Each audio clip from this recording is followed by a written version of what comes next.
Obviamente el primer tema que tiene que hablarse cuando se habla con la Diputación desde Vilanova de Arousa es la vergüenza da carretera de Ballón.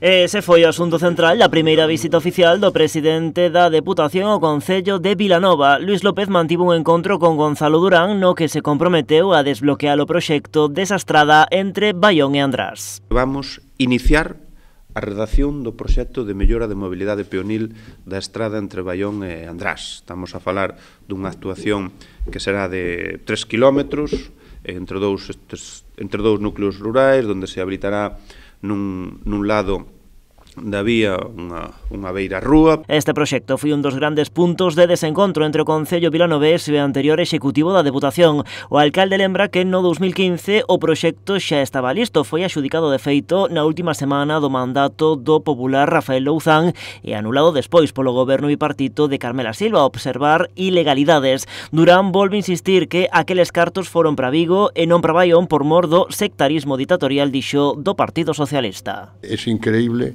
que por ideologías políticas se tenga una carretera que no llega ni a 5 metros de ancho y que se persiga a un municipio, porque en Ballón, a ver, la verdad es que hay pocos que voten al PSOE con estas políticas menos, pero la carretera la utilizaban de todos os partidos, ¿no? Agora o proceso iníciase de novo, así que hai que volver a redactar o proxecto adaptando a realidade económica de 2023. No 2015 estaba cifrado en 1,8 millóns de euros. Con todo, este non foi o único asunto que puxo sobre a mesa Durán. Aproveitou tamén para trasladarlle a López outras das necesidades máis urxentes no municipio. Tenemos temas importantísimos, como es la fachada litoral en la carretera de Asinas, como es importantísimo para la seguridad viaria, que no entendemos como una más desgracia, una senda o una acera, todo bajando de Ousense hasta Caleiro, es fundamental. O presidente provincial comprometeuse a estudar as demandas de Vilanova nun encontro do máis cordial con intercambio de agasallos e tamén cumpridos entre ambos.